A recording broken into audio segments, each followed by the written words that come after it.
White of the White Law Firm of High Point, North Carolina, and our local counsel, Ms. Deanna Coleman here. We have a privilege to represent Fun Dockery and his wife Kimberly, the parents of the beautiful Jenesis Dockery. We came here with about almost 2 years ago. A tragedy that struck this local community, but I think it's more of a not just a tragedy, but a travesty. And I say travesty because it could have been avoided, prevented in so many ways, from securing weapons, from supervising children. This could have been prevented. And not just prevented, but the law in North Carolina. It's time for the law in North Carolina to put emphasis on children, to ensure the children of this state, all parents, are safe and protected, and stricter gun laws. This morning, we filed a lawsuit on behalf of the estate of Jenesis Dockery. Lawsuit is against Crystal Michael. Miss Michael was the babysitter the day that Jenesis was shot and killed. And Thomas Michael, the grandfather of her son, where the guns was allegedly secured from his home. Listen, this is a very difficult time, but it's necessary because we want to hold those accountable that's responsible. So we can talk about a 11-year-old child, what he did or shouldn't have done, but we got to hold the adults responsible, accountable for the actions of children they're supposed to supervise. Not just supervising their child, but Fun, on that day, he took his 2 children over there.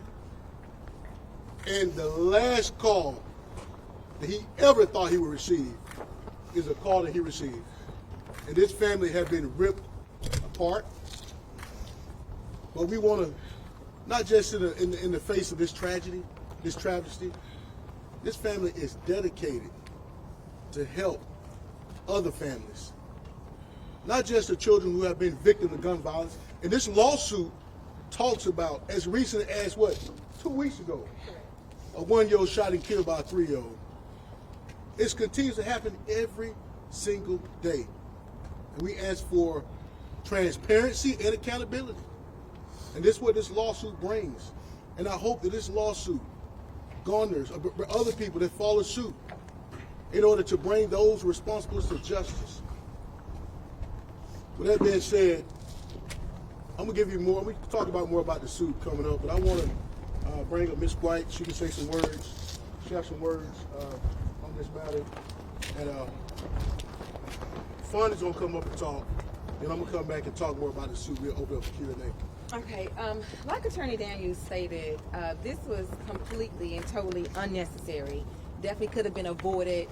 A child that had a propensity of liking guns, of being around guns. So we are here today to ask for truth and transparency and to bring some justice to this family. Again, this situation could have been avoided. Fun is going to come up and speak, but hold your questions.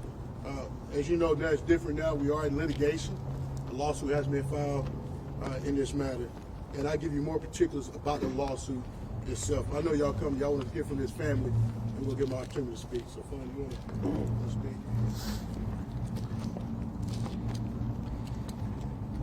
Our family has been changed forever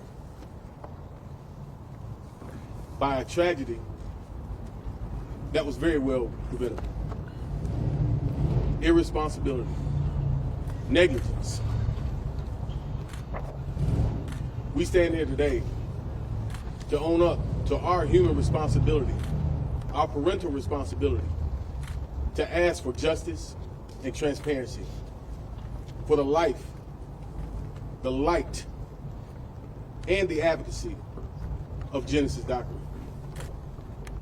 I represent my family, who's been in therapy consistently for 2 years, trying to manage life without our daughter. We're thankful for our attorneys. We're thankful for our support. and we'll continue to push forward. Appreciate it. No parent should have to bury a child. I don't care if the parent is 90 and the child is 70. No parent should have to bury a child. In the introduction of this lawsuit, you should receive a copy of it. And there's been a document on this already, but I want to echo this.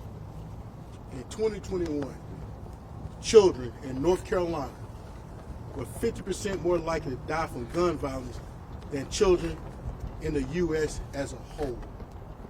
In this state. On February 28, 2025, a 5-year-old died from being shot by another child by playing with a gun. February 28, 2025. That's only about 2 weeks from here, right at 2 weeks. January 23, 2025, Kannapolis, North Carolina. 7-year-old girl accidentally shot and killed by her sibling.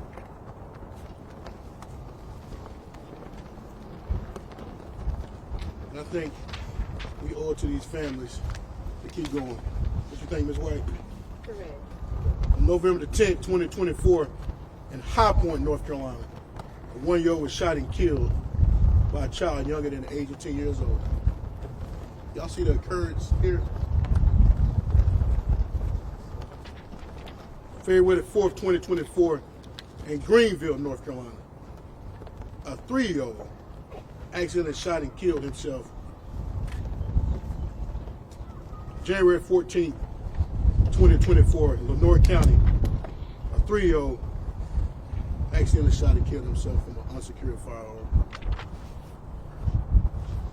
And on July 27, 2023, an 8-year-old Jenesis Dockery was also shot and killed from an unsecured firearm. Enough is enough. We can bring this lawsuit for wrongful death and gross negligence. You see, I am also a father. Ms. White, all just standing up here. And a beautiful Maury is, thank God she's still here to carry on the dream and legacy of this family. But we have to hold those accountable for their actions. And this starts today on behalf of this family. Because no arrest was made for the adults. The child who committed the act is back at home, like nothing happened. Children in these cases, same exact thing.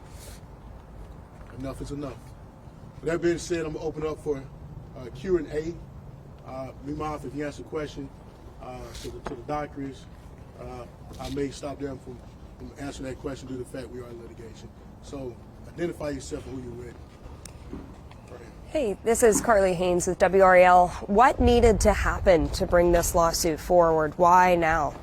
Well, it's not a matter of thing what needed to happen, but some things that we hope happen for as a criminal aspect of it that did not happen. Right, Fawn? Right.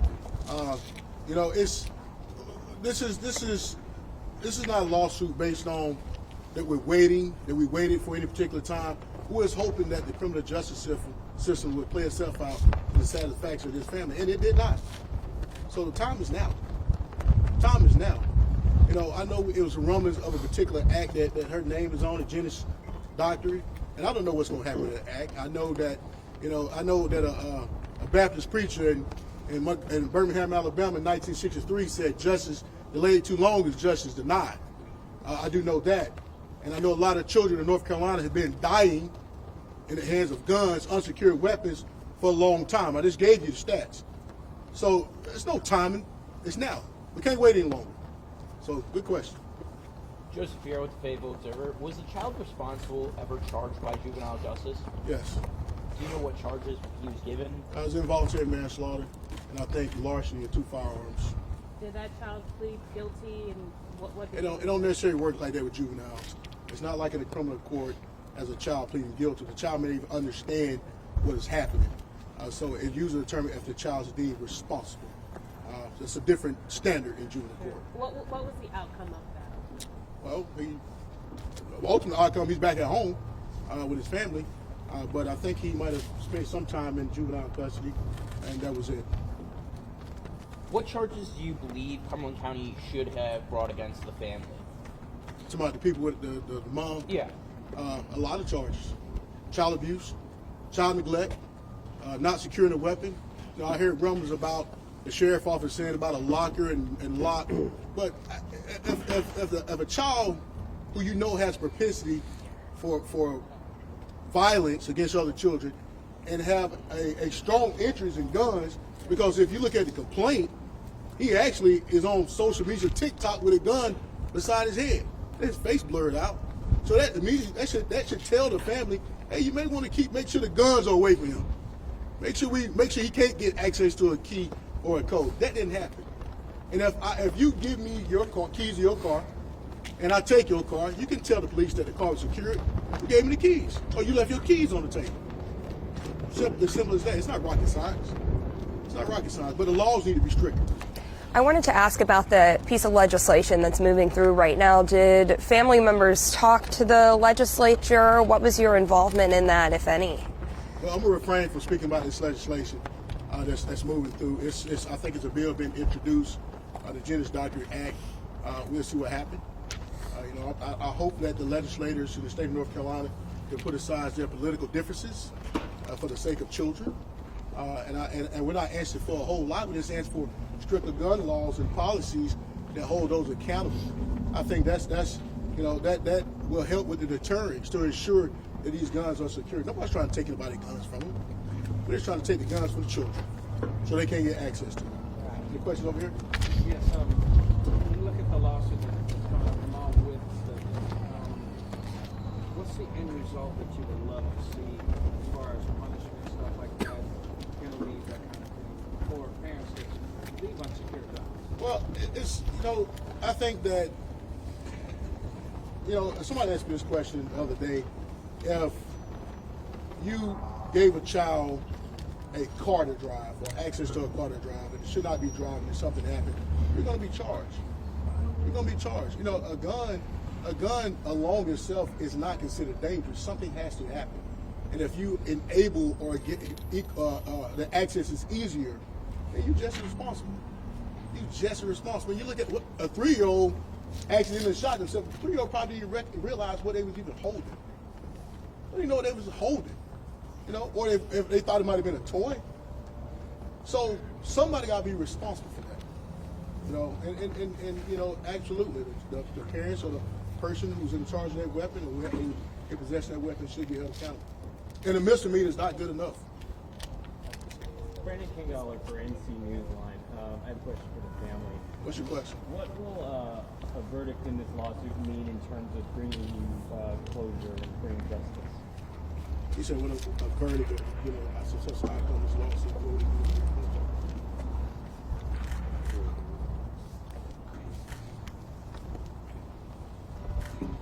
Well, let me say this, and he can respond as well. I don't care if they secure $100 million. It's not going to change. Their loss and the void they have in their family. They understand that life continue to move, and you can see they're still here standing. But for the grace of God, because I don't know how I'd be standing if I was in their shoes. Amen. But they still here. So any verdict or success, in my opinion, that's exactly what it is. Fun, you want to respond on that? I would say that hopefully that verdict will move us closer to getting stricter gun law responsibility and accountability. And no, $100 million later, we still got to go to the graveyard to see our daughter. So That's right. That's our answer. Amen. That's right. Yeah, Monique John from ABC 11. In addition to this lawsuit and to the bill that's been proposed in state legislature, how else would you say that you've seen Genesis's life and legacy as just really proliferated in the community? But look around. Y'all stand aside for a second. Look at these signs. Accountability. Justice for Genesis. See that? This is. Forget you. Juan, did you want to speak to that? But let me say this is obviously it's been. Y'all come back. It has been a documentary done that won Emmys to put more light on it. And this family answer for this. Nobody want to be in this fraternity. Nobody want to have Attorney Harry Daniels representing people like myself and John Burge, Lee Merritt, Ben Crump, Shamika White. Well, that's not what you want. But we're here. We're here to help, not just to help this family, but help your family. Because it's normal to take a child to child care. It's abnormal to get a phone call that the babysitter son is responsible for killing your child. Fun, you want to respond on that? What she asked about how have it changed the community? So, through our nonprofit, the Live Like Genesis project, we have consistently been working in the community with therapists, with city police, with other advocates to bring awareness to gun violence, to bring awareness to securing weapons. So her light continues to go forward in the change that it is creating even now. This family's working, guys. They are advocating all over the state. Fun and his wife, any opportunity they have to speak about this, to talk about what happened to them, the tragedy that came to them, to their front doorstep. They are advocating that it do not come to other people's front doorstep. So these are, in my eyes, these are champions, these are heroes, something they did not ask for, but they are playing their part. They just need for everybody, the legislation to do their part. Any other questions? Amen. What can we do as a media to help broaden this fight to get the laws passed, to get the change? Because there's different shootings in different places. But once it happens, we kind of move on to the next story. That's right. What can we do to help? You know, that's a great question, and the stories change like the wind. Let's shift a couple times out here. Keep exercising that First Amendment, freedom of press, even though some of those want to take from some people. Keep pushing, keep writing the stories, keep bringing it to the forefront. You know, and the media and the press is very important in these cases because it brings the people, brings to the living room. You know, otherwise it wouldn't even be concerned. It makes it real to them to know it's happening in their backyard. So we commend the media for continuing to push agendas and push these things forward. Right. Any other questions?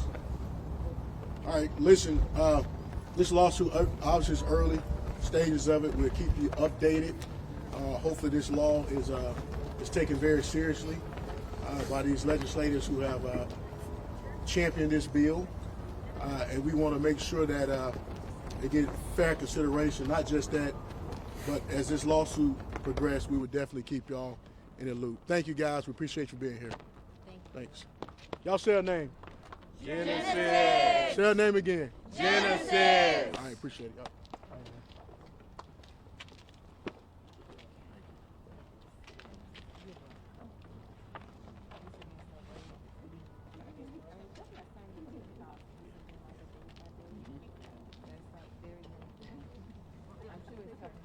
Oh, yes.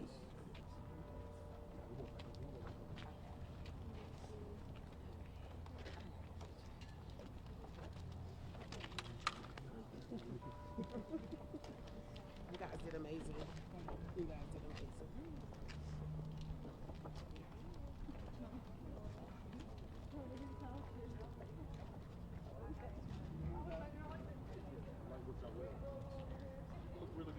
Usually does.